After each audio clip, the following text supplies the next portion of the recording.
इसे कहते हैं भाई सीजन प्रीमियर। शो में हर जगह OTC OTC OTC, my OTC, मेरे ओटीसी, ओरिजिनल ट्राइबल चीफ दी रोमन रेंस, हर जगह शो पे जल पे बिखरे रोमन रेंस ने स्मैकडाउन के उन्होंने रिटर्न किया, निक एडल्स को उनकी जगह दिखाई। तो दोस्तों मेरा नाम है शुभम और आप देख रहे हैं खबर WWE की।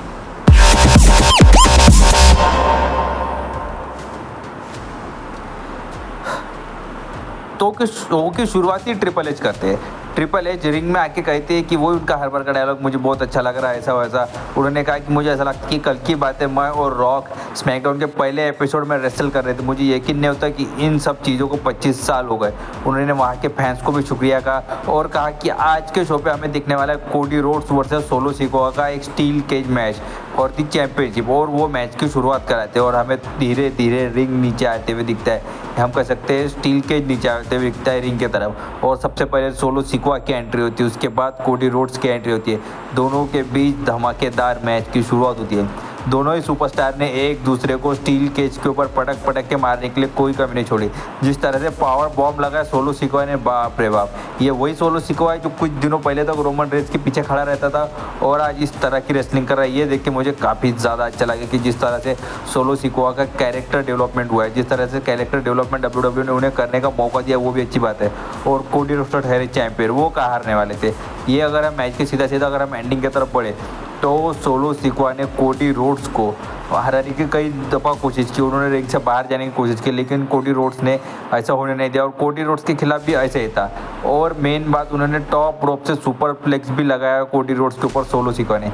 और अगर मैच की एंडिंग की तरफ बात करें तो मैच के एंडिंग में सीधा सीधा कोडी रोड्स अपना फिनिशर लगा देते थे, उनका फिनिशर है क्रॉस रोड्स, और ये फिनिशर लगाने के बाद कोडी रोड्स पिन करके हरा देते हैं सोलो सिकोआ को।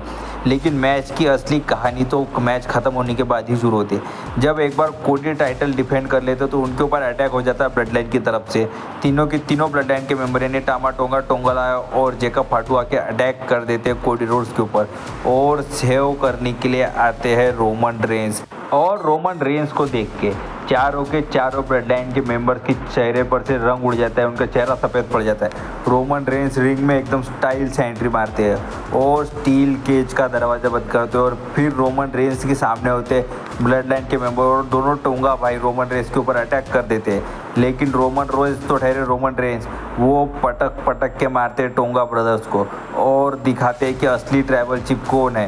वो टोंगा लाया को मारते हैं, टामा टोंगा को स्टील केज के ऊपर फेंकते हैं और वो ललकारते भी है। किसको ललकारते हैं? जेकब फाटू को। लेकिन उससे पहले वो सोलो सिकोआ के ऊपर सुपरमैन पंच लगाते, लेकिन सोलो सिकोआ के पास भी लगभग 10 सेकेंड के लिए हम कह सकते हैं अपर हैंड था, सिर्फ 10 सेकेंड के लिए। क्यों? क्योंकि वो रोमन रेंस है, रोमन रेंस के ऊपर कौन अपर हैंड ले सकता है? वो मेरे ट्राइबल चीफ है।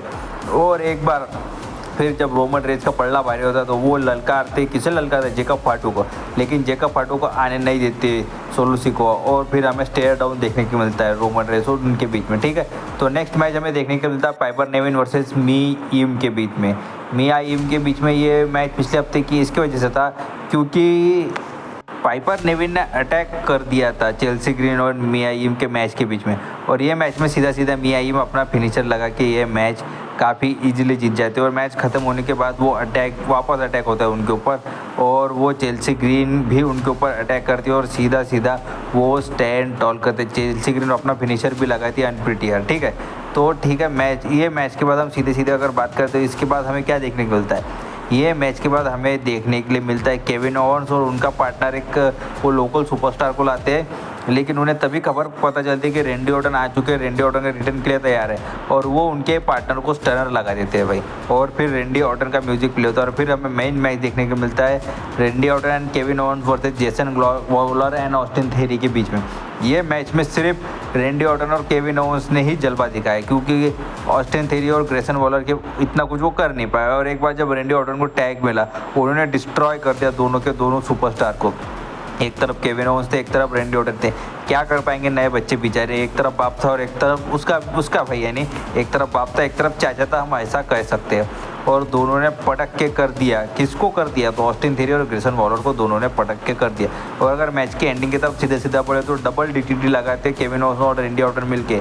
एक तरफ से लगाते हैं रेंडी ऑर्टन RKO और ग्रेसन वॉलर को, और केविन ओवंस ऑस्टिन थेरी के ऊपर लगा देते हैं स्टनर, और ये मैच में पिन करके जीत जाते हैं।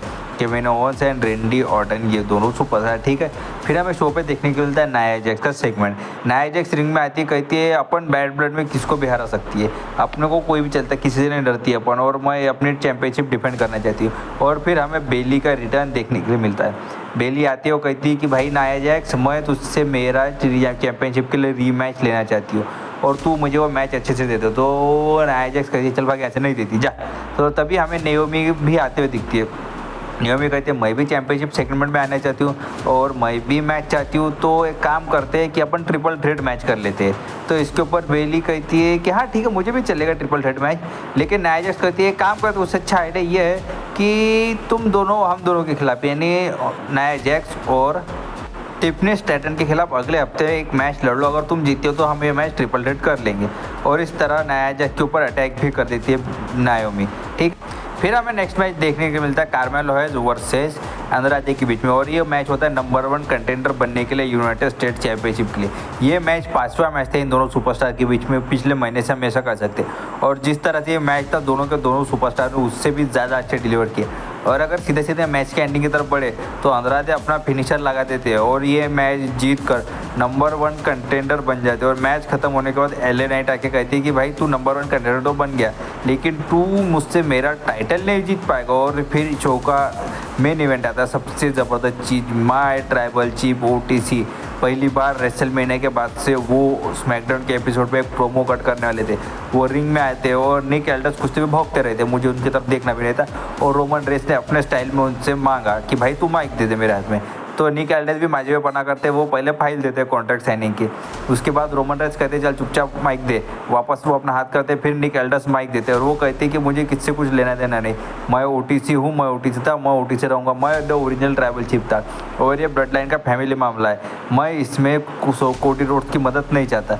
लेकिन तभी टोंगा ब्रदर्स आके कोडी रोड्स के ऊपर अटैक कर देते हैं, क्योंकि कोडी रोड्स इसलिए बीच में आते हैं कि रोमन रेस कहते हैं कि डब्ल्यूडब्ल्यू मेरा है, मुझे किसी कुछ चीज़ की ज़रूरत नहीं। और कोडी रोड्स कहती है कि भाई रोमन रेस ये तेरा था, लेकिन तू रेसलमेनिया में हार गया, तब से ये मेरा है। और फिर अब हमें बैड ब्लड में दिखने वाला Roman Reigns and Cody Rhodes versus Jacob Fatu and Solo Sikoa के बीच में बैड ब्लड में एक टैग टीम मैच।